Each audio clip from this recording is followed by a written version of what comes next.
അതെ ഇന്ന് ഞായറാഴ്ച ദിവസം ആയതുകൊണ്ടേ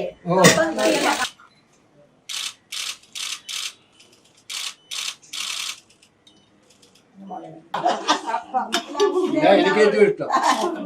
എല്ലാരും പറയുന്നു അങ്ങനെ ഒരു വലിയ മാറ്റം ഉണ്ടായിട്ട് 10 കൊല്ലമായിട്ട് വരെ ഒരു കാര്യം അറിയാനായിട്ടാണ് നമ്മളോട് ചോദിച്ചത്. നമുക്കൊരു 10,000 രൂപ ഉണ്ടെങ്കിൽ ഒരു മാസം ആ 10,000 രൂപ ഉണ്ടെങ്കിൽ ഒരു മാസം ഗ്യാസിന്റെ വിലയും സാധനത്തിന്റെ വില എണ്ണയുടെ എല്ലാത്തിന്റെയും വില കൊണ്ട് കുറഞ്ഞു നോക്കിയിരിക്കുകയാണ്.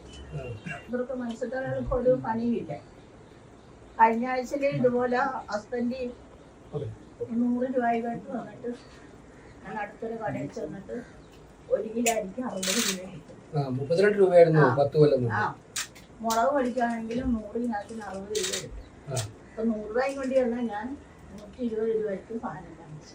20 രൂപ കടം പറയേണ്ടി 20 രൂപ കടം വരേണ്ടി വന്നു. നമുക്ക് ജീവിക്കാനും പോലും പറ്റാത്ത അവസ്ഥയാണ്. ഒരു മീൻ കറി വെക്കുന്നെങ്കിലും ആണെങ്കിൽ ഒരു മീൻ വാങ്ങിക്കുന്നു. മല്ലിക്ക് വില കൂടിയിട്ടുണ്ട്. മല്ലി മുളകിന് 700 രൂപ വരെ ആയി. കഴിഞ്ഞ ആഴ്ച വാങ്ങിച്ചിട്ട് 64 രൂപ എടുത്തു കിഴങ്ങിന്. അതുപോലെ തന്നെ തക്കാളി വെണ്ടയ്ക്ക എല്ലാത്തിനും വില കൂടുതലാണ്. പണ്ടൊക്കെ എന്ന് പറഞ്ഞാൽ 10, 15, 20 രൂപയ്ക്കൊക്കെ വാങ്ങിച്ച സാധനമൊക്കെയാണ് ഇപ്പൊ 40 രൂപ 50 രൂപയ്ക്കൊക്കെ വാങ്ങിക്കും.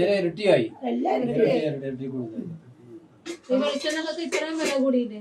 എങ്ങനെയും ജീവിക്കാനാണോ കുഞ്ഞുങ്ങളായിട്ട്? മുളക് കൂടി മല്ലി കൂടി എല്ലാത്തിനും വില കൂടുതലാണ്. ഈ ആഴ്ച വാങ്ങിച്ചത് 340 360 രൂപയ്ക്കാണ് ഒരു കിലോ എണ്ണ വാങ്ങിച്ചത്. 360 രൂപയ്ക്ക് ഈ ആഴ്ച വാങ്ങിച്ചത്. ഗ്യാസിനാണ് സബ്സിഡി ഉണ്ടായിരുന്നു ഒരു സമയത്ത്. ഇപ്പൊ അതില്ല. ഇപ്പൊ നമ്മള് 950 രൂപ കൊടുത്താൽ നമുക്ക് ഗ്യാസ് എടുക്കാൻ പറ്റുന്നുള്ളൂ. പണ്ട് ഒരു 300 രൂപയെങ്കിലും നമുക്ക് സബ്സിഡി ആയിട്ട് കിട്ടുമായിരുന്നു. ആ സമയം നമുക്ക് ഒരു സമയമാകുമ്പോ ഇത്ര പൈസ നമ്മുടെ അക്കൗണ്ടിൽ വരും എന്നൊരു ഉറപ്പുണ്ടായിരുന്നു. ഇപ്പൊ അതുപോലും ഇല്ല. ഗ്യാസില്ലാതെ നമുക്ക് ഒന്നും ചെയ്യാൻ പറ്റത്തില്ല. മണ്ണെണ്ണയും ഇല്ല. ഫ്രീയായിട്ട് മണ്ണെണ്ണ കിട്ടിക്കൊണ്ടിരുന്നതും പാഴായി. 84 രൂപ വേണം ഇപ്പൊ 1 ലിറ്റർ മണ്ണെണ്ണ നമ്മൾ മേടിക്കണം.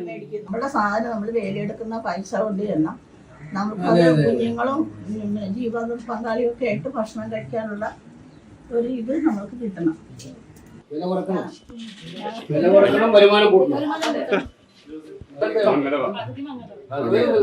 ഈ റോഡ് മതി.